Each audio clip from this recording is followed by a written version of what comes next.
আসসালামু আলাইকুম। Rukhsana blog Italy থেকে দেশ ও প্রবাসে সবাইকে সুস্বাগতম।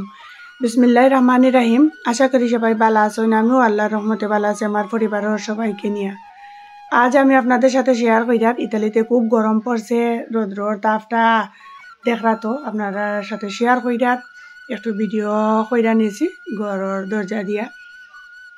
তো দেখুন কি পরিমাণ রোদটা উঠছে, এই অবস্থার মধ্যেও আমরা আছি। তো সবাই দোয়া করবা। আর খার খার দেশের অবস্থা কিলাখান, খে কোন দেশে থাকুন কমেন্টে জানাইবা। ইয়া রোদের মধ্যে কোনো বাতাস নাই, একদম নীরব স্তব্ধ হয়ে গেছে সব কিছু। এই তো দেখুন তো আমি জানালা দিয়া কইরার ভিতরের দরজা দিয়া পিছনের কইরার যে দৃশ্যটা আপনাদের সাথে শেয়ার করবার লাগি। গরুর অবস্থা তো আরো বেশি, এসি ফ্যান চালাইও বোয়া যান না। বাইরের অবস্থা, বাইরে গেলে তো এই অবস্থা। এই তো দেখুন গাছ সব মইরা যার রোদর কারণে। এত পাওয়ার রোদর, আমি ইতালি আইসি পর্যন্ত এলাকান দেখছি না। তবে জানি না কি যে এর পরিণতি। একটা বৃষ্টি বাদল নেই, বাতাস নাই, খুবই গুরুতর অবস্থা। তো ভাবলাম আমার প্রিয় ভিউয়ার্সদের সাথে একটু শেয়ার করি রোদ্রের তাপটা। দেখুন তো কি পরিমাণ ঝকঝকে করে, দেখেও ভয় লাগে যে আজকের দিনটা কিভাবে কাটানি যায়। এত পাওয়ার রোদর, মনে হয় যে কেউ যদি মেচ দিয়া টুকা দেয় সব কিছু ফুইরা একবারে একাকার হয়ে যাব। মেচও লাগতো না, আরো কয়েকদিন পরে যদি ইলাখান দিয়ে তো সব কিছু একাকার হয়ে যাব, আগুন ধরব। এই তো পাওয়ার। তো সবাই দোয়া করবা আমরা লাগি, আমরা আছি গরমের মধ্যে, এই অবস্থার মধ্যে। আমিও দোয়া করি সবার লাগি, সবাই ভালো থাকুন, সুখে থাকুন, নিরাপদে থাকুন। এই তো গাড়ি একটা যার ভিডিওর মধ্যে ক্যাপচার হয়েছে। আর পার্কও কোনো জনমানব নাই। এই তো দেখুন পাখিরাও কাকাকার করে প্রচণ্ড গরমে।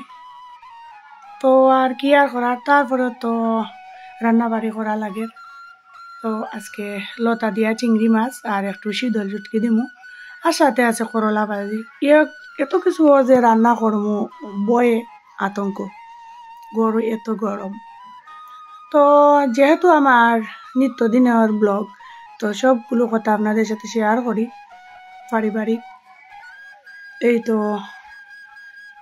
থাকা, রান্না বাড়ি সব কিছু, বিভিন্ন জায়গা দেখা।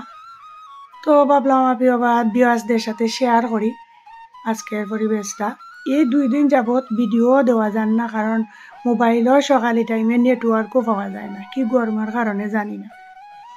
এর জন্য আমি আন্তরিকভাবে দুঃখিত। কালকে একটা ভিডিও তৈরি করেও আর দিতাম পারছি না, আপলোড হয়েছে না। ছোট্ট ভিডিও, ভাবছিলাম যে আর বড় ভিডিও না দিয়া ছোটও দিয়া দিব, তারপরেও পারছি না, ঢুকছে না নেটওয়ার্কের কারণে। তারপরে সময় গেছে গিয়া আর দেওয়া হয়েছে না। তো আর কি আর করার। এই তো তরকারিটা বসাই দিছি আপনাদের সাথে কথা কইয়া আর কষি যার। এই তো লতাগুলারেও আমি একটু সিদ্ধ কইরা নিছি, কারণ এটা তো দেশ থেকে আইছে, শক্ত শক্ত লাগে। এরপরে আমি লবণ হলুদ দিয়া আমি সিদ্ধ কইরা নিছি কি, এর জন্য একটু নরম লাগে, নাইলে তো একবারে দাঁড়াইল লাগে। এই তো ঢাকনা দিয়া ডাইকা দিলাম আর জাল হওয়ার লাগি 5-7 মিনিট। বেশি জাল করতাম না, কারণ সিদ্ধ করে লাইছি। তারপরেও তো কষাই দাম বালা করে, কষি গেছে। এখন চুলোর পানিটা দিয়া দিলে ইয়ার। এই তো আর এখানেও বিদেশি একটা মরিচ আছে, ইতালিয়ান লাল মরিচ দিছি, জাল প্রায় 100%।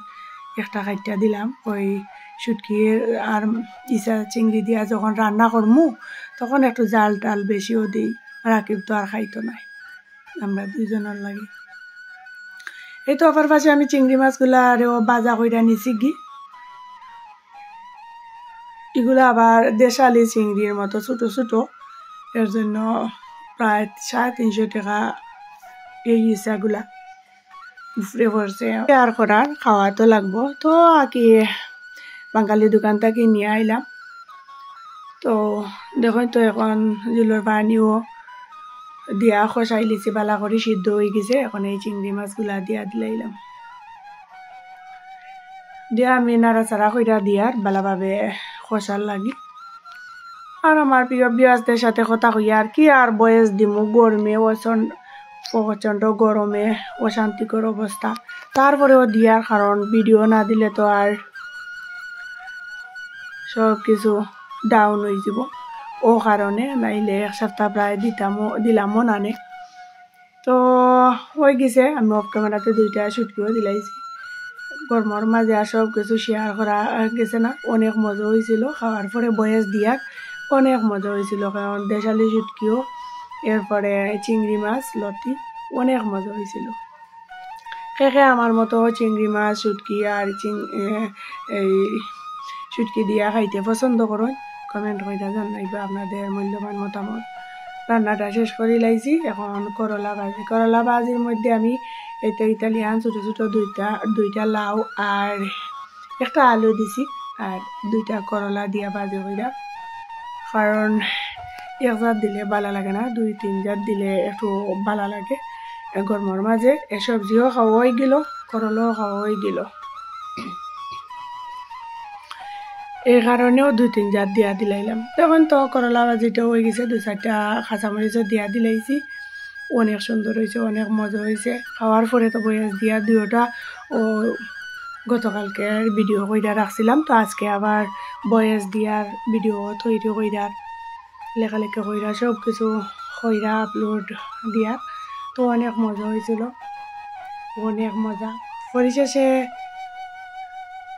বিদায় নিয়া করলা ভাজির মধ্যে দিয়া রান্নাটা শেষ হয়ে গেছে তাহলে আজ এ পর্যন্ত কত হইব অন্য কোনো নতুন ভিডিওতে সবাই ভালো থাকুন সুখে থাকুন নিরাপদে থাকুন বিদায় নিলাম আল্লাহ হাফিজ আসসালামু আলাইকুম।